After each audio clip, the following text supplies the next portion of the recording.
The whole house held its breath. Victoria stood at the top of the staircase in a red silk robe, pointing one long finger down at the trembling housemaid below. Her voice was sharp enough to cut glass. "Pack your things," she said quietly, "and get out of my house." That was how it always ended. Another maid. Another morning. Another person broken and sent away. But this time something was different. The girl at the bottom of the stairs did not cry. She did not shake. She simply looked up at Victoria with calm, steady eyes, and that stillness, that quiet refusal to crumble, made Victoria's hand drop slowly to her side. Who exactly was this girl? And why wasn't she afraid? 3 weeks earlier, everything in that house had felt completely normal, at least normal for number 7 Admiralty Way, Maitama, Abuja. Mr. Emeka Obi was the kind of man Abuja celebrated. He had built Crestview Logistics from nothing into one of the biggest logistics companies in Port Harcourt and Abuja combined. He wore Italian shoes, drove a black G-Wagon, and smiled easily in newspaper photographs. But inside his home, a different story lived quietly behind the walls. His wife, Mrs. Chidera Obi, was a gentle woman. She had soft hands, a low voice, and a patience that had been stretched so thin over the years it had become almost invisible. She managed the house, raised their 2 children, 8-year-old Tibena and 10-year-old Adiz, and said very little about the woman her husband had slowly allowed to take over their lives. That woman was Victoria Ease. Nobody was sure exactly when Victoria had moved in. It happened the way bad things sometimes do, gradually, then all at once. First she was visiting. Then she had a room. Then she had opinions about the furniture, the food, the staff, and the children's school fees. Now she acted like the house belonged to her. She sent maids away for looking at her wrongly. She spoke to Mrs. Chidera like she was a guest in her own home. She threw food back at the cook, screamed at the gateman, and once reduced little Adiz to tears for accidentally spilling juice near her handbag. Mr. Emeka always found a reason to be somewhere else when it happened. A meeting. A call. A sudden trip to the office. He was never there when Victoria burned the house down, only when things were quiet again. And so the staff walked on eggshells. Mrs. Chidera swallowed her pain. The children grew up learning that some storms were better avoided than faced. Then the agency called about a replacement maid, and Mr. Emeka's driver went to pick her up from Berger, Abuja, where she had just arrived by road. Her name was Zainab Gebra. She was 22 years old. She had a small black bag, clean nails, and the quietest confidence anyone in that compound had ever seen. When the driver brought her through the gate, Mama Ngozi, the cook who had survived Victoria's storms the longest, watched the girl from the kitchen window and whispered a small prayer under her breath. She didn't know why. She just felt something shift. Something or someone had finally arrived. Zainab's first morning in the house began before the sun fully rose. She was already in the kitchen by 5:30, quietly learning where everything was kept. She didn't touch what wasn't hers. She didn't move things without asking. She simply watched, listened, and worked with the kind of focus that made Mama Ngozi stop what she was doing and stare. "You've done this before," Mama Ngozi said. It wasn't a question. Zainab smiled. "My mother taught me." She said, "A clean house is a peaceful house." Mama Ngozi looked at her for a long moment, then turned back to her pot without another word. But something in her face had softened. By 7 the children were up. Tibena came downstairs first, dragging his school bag and yawning loudly. He stopped when he saw Zainab setting the table and squinted at her the way children do when they're studying something new. "Are you the new maid?" he asked. "Yes," Zainab said warmly. "My name is Zainab. What's yours?" He told her. Then Adiz appeared at the bottom of the stairs, quieter than her brother, watching Zainab carefully. Zainab greeted her too, gently, without forcing a smile or trying too hard. Children always noticed when adults were being fake. Adiz noticed the opposite, and she sat down at the table without being asked. Mrs. Chidera came down last. She looked tired in the way that had nothing to do with sleep. It was the tiredness that settles into a person's eyes after years of holding things together alone. She glanced at Zainab briefly and gave a small nod. "Good morning, Ma," Zainab said and bowed slightly. Mrs. Chidera paused. It had been a long time since anyone in this house had greeted her first. "Good morning," she replied quietly and sat down. The morning was calm. The breakfast was warm. For 30 minutes, the house felt like what it was always supposed to be. Then Victoria came downstairs. She walked in like a woman entering a stage, her silk robe trailing behind her, phone in one hand, designer slides slapping the tiles. She looked at the table, looked at Zainab, and her eyes narrowed slightly, the way a cat's eyes narrow when something unfamiliar enters its territory. Who are you? She asked. I'm Zainab, ma. The new house help. Victoria looked her up and down slowly, the way someone examines something they've already decided to dislike. Then she pulled out a chair, Mrs. Chittera's usual chair, right at the head of the table, and sat in it without a word. Mrs. Chittera, who had been reaching for her tea, quietly pulled her hand back and looked at her cup. Nobody said anything. Victoria pointed at the food on the table. This looks cold. Remake it. Mama Ngozi opened her mouth from the kitchen doorway. Madam, it was just. I said remake it. Victoria didn't even raise her voice. She didn't need to. Zainab looked at the food. It was not cold. Steam was still rising faintly from the plate. But she said nothing. She simply picked up the plate carefully and walked back toward the kitchen. As she passed Adiz, she caught the little girl's eye.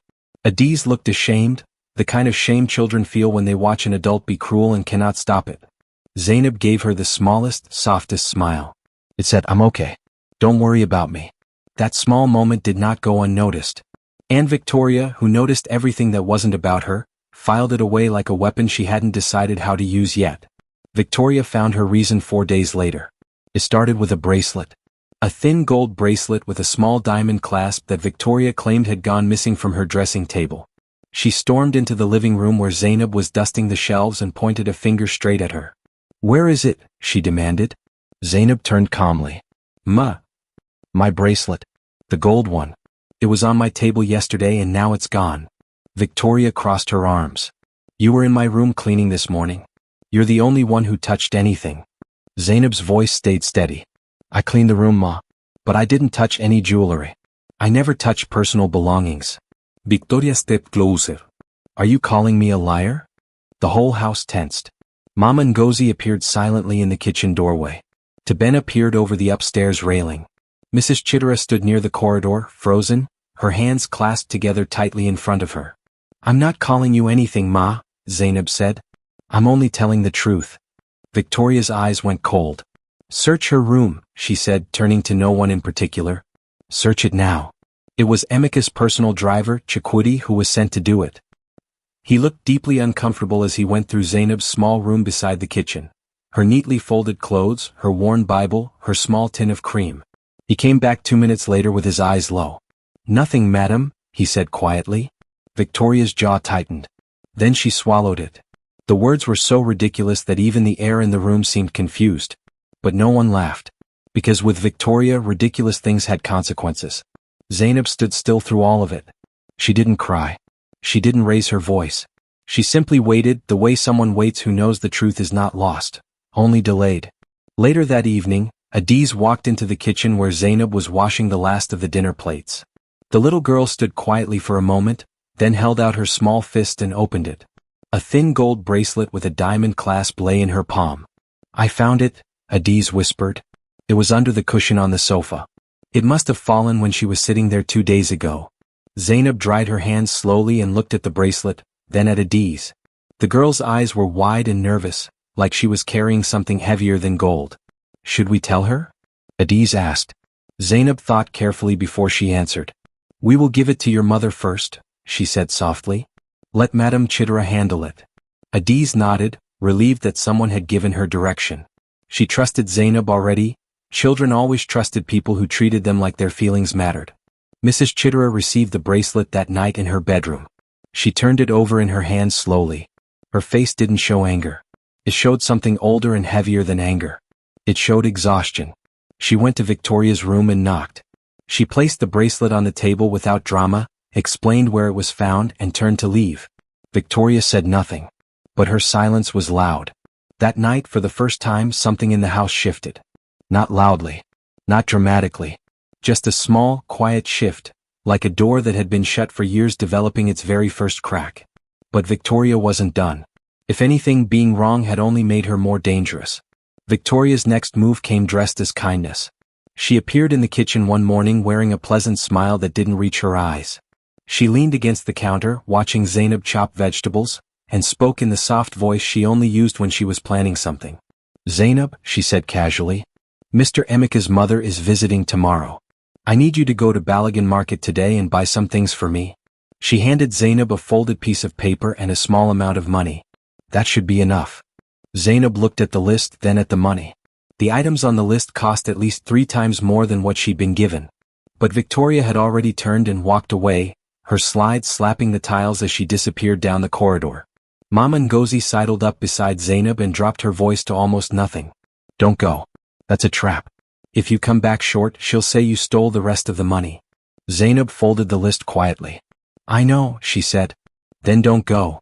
I won't go alone, Zainab replied. She went to Mrs. Chittera's sitting room and knocked gently.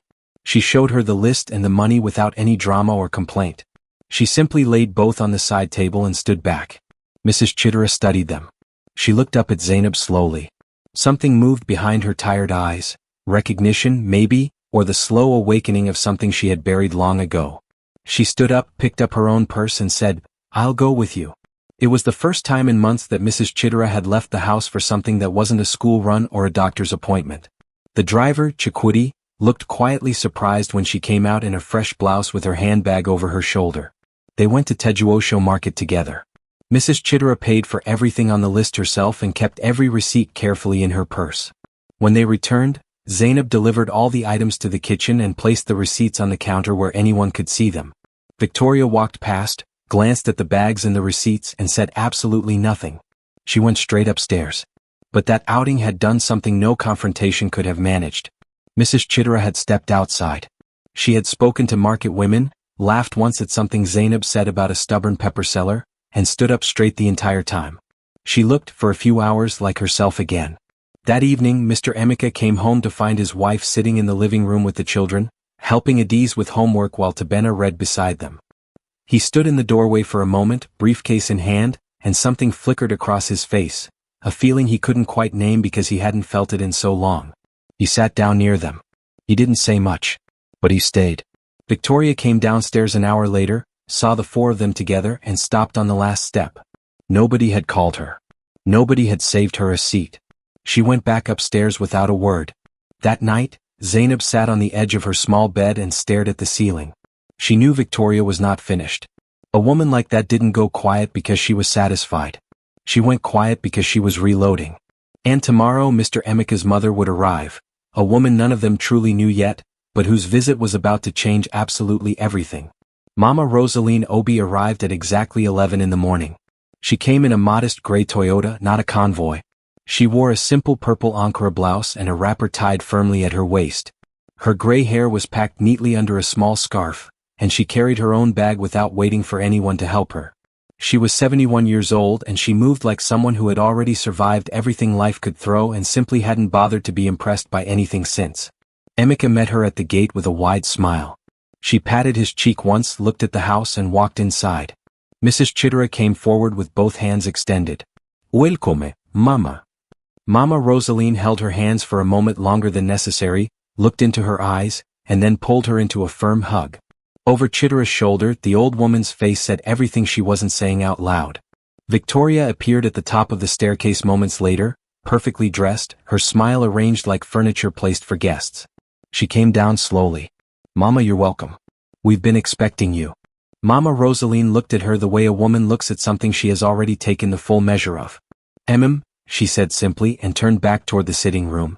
Victoria's smile didn't break. But her eyes did something complicated. It was during lunch that everything began to unravel. Zainab was serving the table quietly, moving carefully around each chair, when Mama Rosaline suddenly stopped talking mid-sentence. She turned in her seat and looked directly at Zainab's face. Really looked the way old people do when something triggers a deep memory. Come here, she said quietly. Zainab came and stood before her. What is your name? Zainab Garba, Ma. The old woman's breath shifted. Your father, is his name Musa Gibra? From Kaduna? The room went very still. Zainab looked surprised. Yes, Ma. That is my father. Mama Rosaline set down her fork slowly. Her eyes filled with something that wasn't quite tears but was close enough. Your father, she said carefully, pulled me out of a burning vehicle on the Abuja Expressway 19 years ago. He stayed until the ambulance came. He refused to give me his full name. She shook her head softly. I never forgot his face. And you have his exact face. Nobody at that table made a sound. Emeka stared at his mother. Chittera pressed her fingers to her lips. Even Victoria had gone completely still, her fork suspended halfway to her mouth. Mama Rosaline stood slowly. She took both of Zainab's hands in hers and held them. Then she turned and looked around the table, at her son, at his wife, at Victoria, and her expression changed entirely. The warmth stayed in her eyes, but something harder and older moved in behind it. "Now," she said in a voice that filled the room without being raised, "someone is going to tell me exactly what has been happening in this house." She sat back down. She folded her hands on the table. "Emeka," she said, "start talking." Emeka opened his mouth, then closed it. He looked at Victoria, then at his mother, then at his wife, who was staring at the table with her hands in her lap and 19 months of silence sitting on her shoulders. For the first time in a very long time, nobody in that house was performing. Nobody was pretending. The walls had run out of space to hold everything in, and Mama Rosaline was done waiting. The silence that followed lasted only seconds, but it felt like a year. Emeka shifted in his chair. He straightened his collar. He looked at the table, at the window, at anywhere that wasn't his mother's face. But Mama Rosaline didn't move. She simply waited, the way someone waits who has all the time in the world and absolutely no intention of leaving without answers. It was Mrs. Chitara who spoke first. Her voice was low and unsteady at the start, like an engine that hadn't been used in a long time. But as she talked, it grew steadier. She didn't shout. She didn't cry. She simply told the truth. The late nights, the broken plates, the children walking on eggshells, the maid sent away, the morning she stayed upstairs because coming down meant swallowing another humiliation in her own home. She talked for 4 minutes. It felt like she had been saving those words for years. When she finished, the room was completely silent. Mama Rosaline turned to her son. Her voice was quiet, but it carried the full weight of a woman who had raised him alone, sacrificed everything for him, and was now watching him waste it. "You built a company," she said. "But you could not protect your own wife and children inside your own house. You allowed a stranger to turn your home into a place of fear." She paused. "That is not a man, Emeka. That is a coward wearing a man's shoes." Emeka said nothing, because there was nothing to say. Mama Rosaline then turned to Victoria. Victoria had been sitting very still, her face carefully composed. But her fingers were pressed flat against the table and her jaw was tight. "You are not his wife," Mama Rosaline said simply. "You have no title in this house. No authority. No right to terrorize anyone under this roof." She stood slowly. "You will pack your things today. And you will leave." Victoria opened her mouth. "Today," Mama Rosaline repeated, softly. Finally, something in Victoria's face broke open, not into tears, but into the particular look of a person who has just run out of ground to stand on. She pushed back her chair, stood up straight one last time, and walked upstairs without another word. Emeka did not call her back. That was the moment everything changed. By evening, Victoria's bags were by the gate. She left in a taxi without a scene, which surprised everyone. Perhaps even she understood that the performance was over. The house breathed differently that night. In the weeks that followed, things moved quietly but surely. Mama Rosaline stayed for 10 days. She cooked with Mama Ngozi, played with Tibena and Adiz, and sat with Mrs. Chitara in the evenings until the tired look behind her daughter-in-law's eyes began to soften. Emeka began coming home earlier. He didn't make grand speeches or dramatic apologies. He simply started showing up. For dinner, for homework, for the small ordinary moments he had been absent from for too long. It was not enough yet. But it was a beginning. Zainab was called into the sitting room one afternoon by Mama Rosaline, who sat with Mrs. Chitara beside her. "We want to sponsor you back to school," Mrs. Chitara said. "Fully. Whatever you need." Zainab looked at both women for a long moment. Then she pressed her hands together and bowed her head, and for the first time since she had arrived at that house, her eyes filled with tears. Good tears. The kind that come when something lost has finally been returned. The home that had been hijacked by noise and fear slowly became what it always should have been, warm, stable, and full of the quiet dignity that Zainab had carried through the door the very first day she arrived. She had not come with power or wealth. She had come with character. And in the end, that was the only thing that had been strong enough to change everything. We've come to the end of today's story. I hope it touched your heart. Thanks for watching and staying with us till the end. Don't forget to like, share, and subscribe for more inspiring stories. See you in the next one.